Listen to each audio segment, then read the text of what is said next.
"Don't touch it, Jim." I heard Burroughs hiss behind me, his voice tight with fear. But I couldn't stop. The thing was mesmerizing, almost humming in my mind. "I have to," I whispered. "It's like it's calling me." Cabansag's voice cracked with panic. "Back away! Look at the symbols. It's glowing."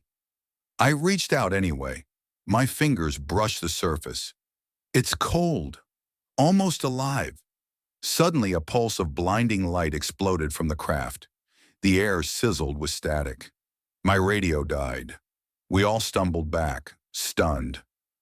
Burroughs shouted, "What the hell did you do?" I stared at my hand, still tingling. "I don't know, but I think it saw us." I'll never forget the way the air felt that night, charged, humming, like a storm without rain. December 26th, 1980, RAF Woodbridge, Suffolk. I was stationed there as part of the U.S. Air Force. We were told our presence in the UK was mostly symbolic, a Cold War deterrent. But what we saw in those woods wasn't anything Soviet. It was something else. It started just after midnight when the security tower caught strange lights descending into Rendlesham Forest, just beyond the perimeter. At first, it was dismissed as a downed aircraft. A routine scramble followed. Myself, Sergeant John Burroughs, and Airman Edward Cabansag were dispatched to investigate. "Probably just a British test craft," Burroughs muttered as we drove past the eastern fence line. "You ever seen a test craft land like a fireball and pulse red and blue?" I shot back. When we arrived at the edge of the forest, the lights blinked out. We left the Jeep and moved in on foot, flashlights barely piercing the dense fog. The radio crackled with interference, static snarling like a wild animal. That's when we saw it. A metallic object, triangular with smooth dark surfaces, rested in a small clearing. It was about 2 meters high, with a base roughly 3 meters wide. Strange symbols were etched into one side, glowing faintly like phosphorus. "What the hell?" Cabansag whispered. I stepped closer. I don't know what compelled me. Curiosity, adrenaline, or maybe something the craft itself was doing. The closer I got, the more disoriented I felt. My vision doubled for a moment and then snapped back, clear as crystal. I reached out and touched it. The surface was ice cold, smooth but oddly greasy, like Teflon coated in static. The symbols shimmered beneath my fingertips, and then it happened. A blinding white light erupted from the craft and pulsed through the trees. We all staggered back. My ears popped, and the forest went dead silent. No birds, no wind, just silence like a vacuum. "Pennington, what did you do?" Burroughs yelled, eyes wide. "I didn't do anything." The craft slowly lifted off the forest floor, rising with an eerie grace. It made no sound, but the trees trembled in its wake. Then, zip, it shot upward at a 45-degree angle, gone in a second. Not even a sonic boom. We were left in stunned silence. But the strangest part? Where the craft had been, the ground was scorched in a perfect triangle.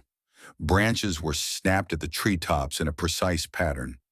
Radiation readings spiked off the Geiger meter we brought in the next morning. That wasn't the end of it.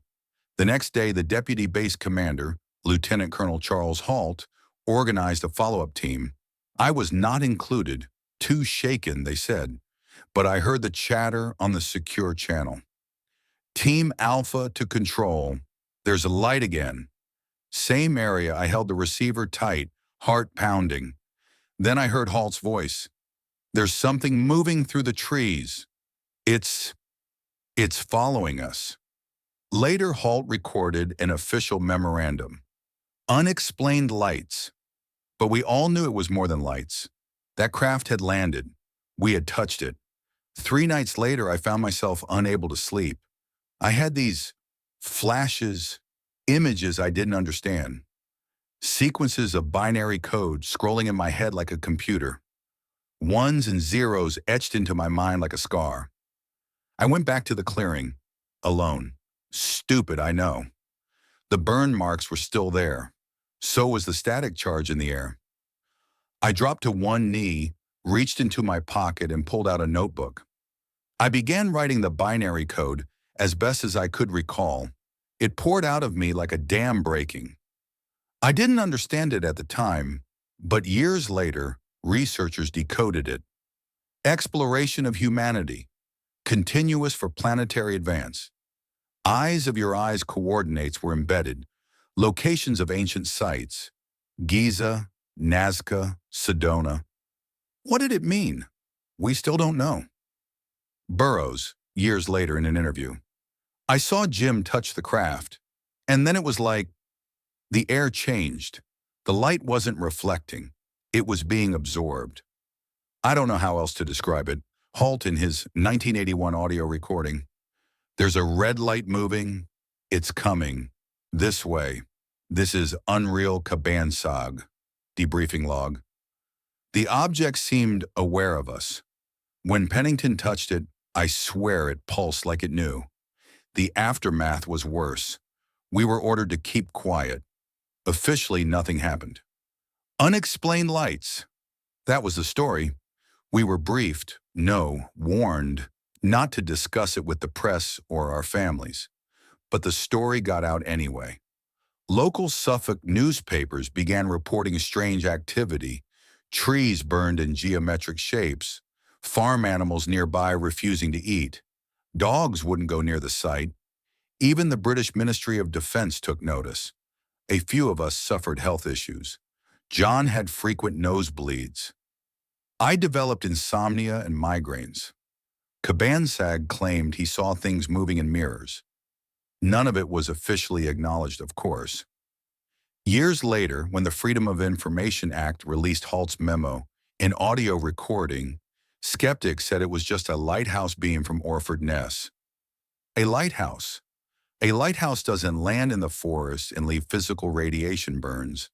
A lighthouse doesn't cause hallucinations, binary downloads, and silent craft to shoot into the sky at impossible speeds. I don't care what they say. We touched it, and whatever it wasn't from Earth.